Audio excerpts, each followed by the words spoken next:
Charles King, the great thief trainer. What is or what was a great thief trainer? A term I'd never come across before. This needs investigating.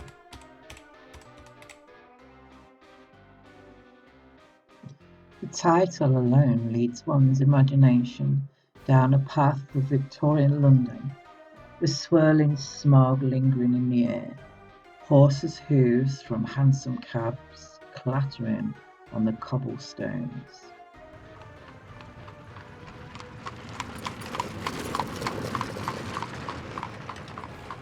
And street urchins ducking and diving, trying to make a penny or two.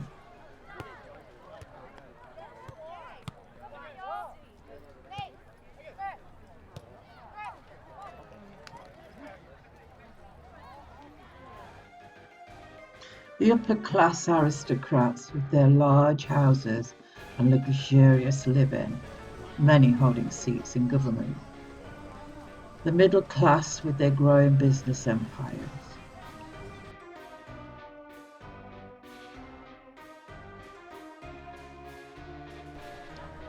The working class struggling to live, crammed into small rooms, looking for any work so their families could eat. Get the picture?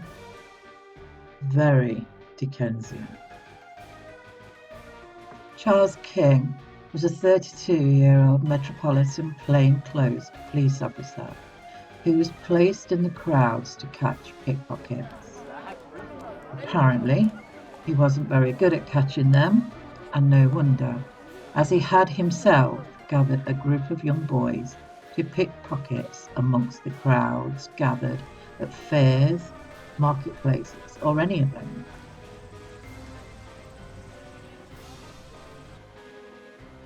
He was often found in the more poverty-stricken area of London, Jack Ketcher's Warren, named after the generic name for the hangman, as many from there would end up at the end of the hangman's noose.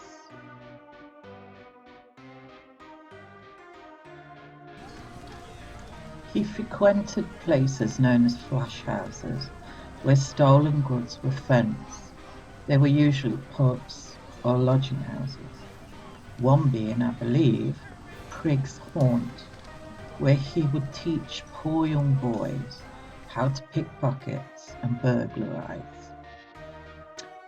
Many people saw the youth of Victorian London as being naturally bad.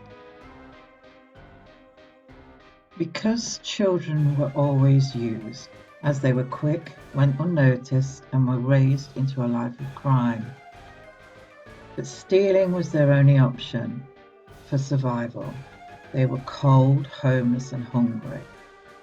King was seen as a great thief trainer by the other criminals, and they highly respected him. He taught these young boys well in the knowledge of how to pick pockets alone and in groups. He set the routes for these boys and would place himself in a position where he could watch them. Allegedly, when he saw them committing the very crime he had taught them, he would pounce and the boys would be convicted,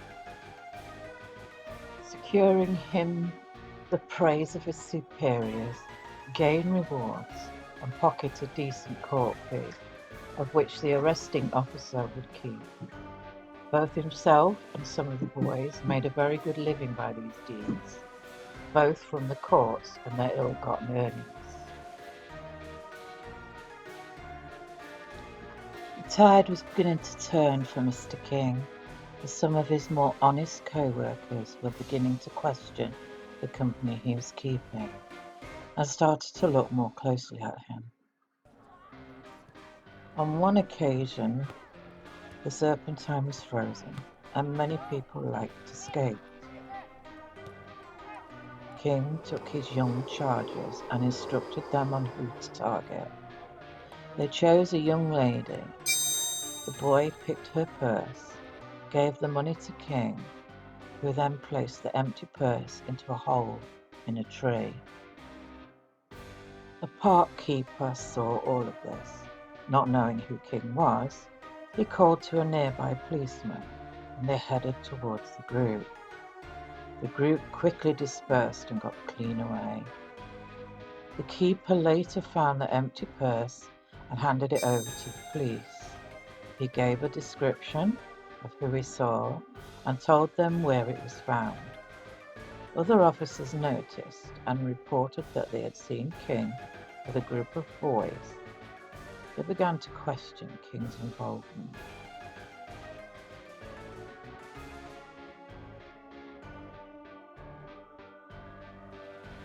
A young boy, John Reeves. He was incarcerated at the time in the Bridewell prison at Westminster. The prison formed from a former royal palace for the purpose of punishing the disorderly poor and sometimes housing homeless children. It was governed jointly with the dreaded Bethlehem Hospital.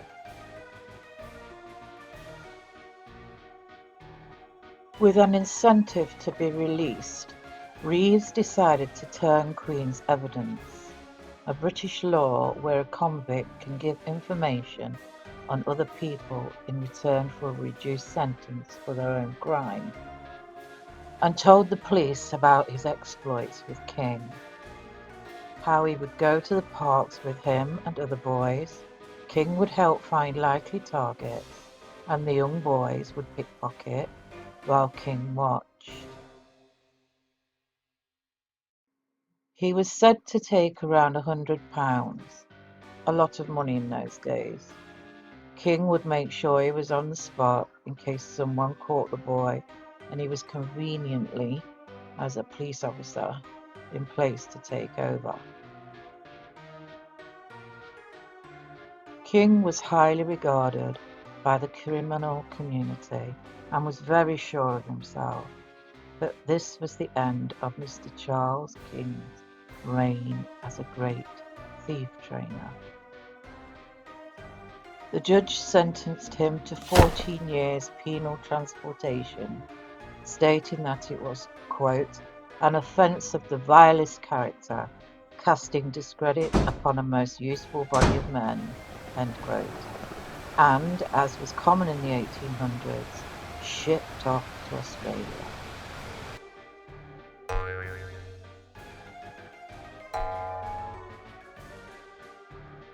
Charles King obviously stood out from the other known thief trainers, such as Thomas Duggan, because of his police connections. Top officials from Scotland Yard watched the case. They were not willing to end the plainclothes police practice, but insisted that in the future, quote, none but officers of established character, end quote, would be employed. Try as I might, I could not find what happened to King after his sentence, nor could I find out what happened to the young boy Reeves. My guess is King never returned to England, and the poor boy Reeves took himself off to pastures new, or spent most of his time in prison.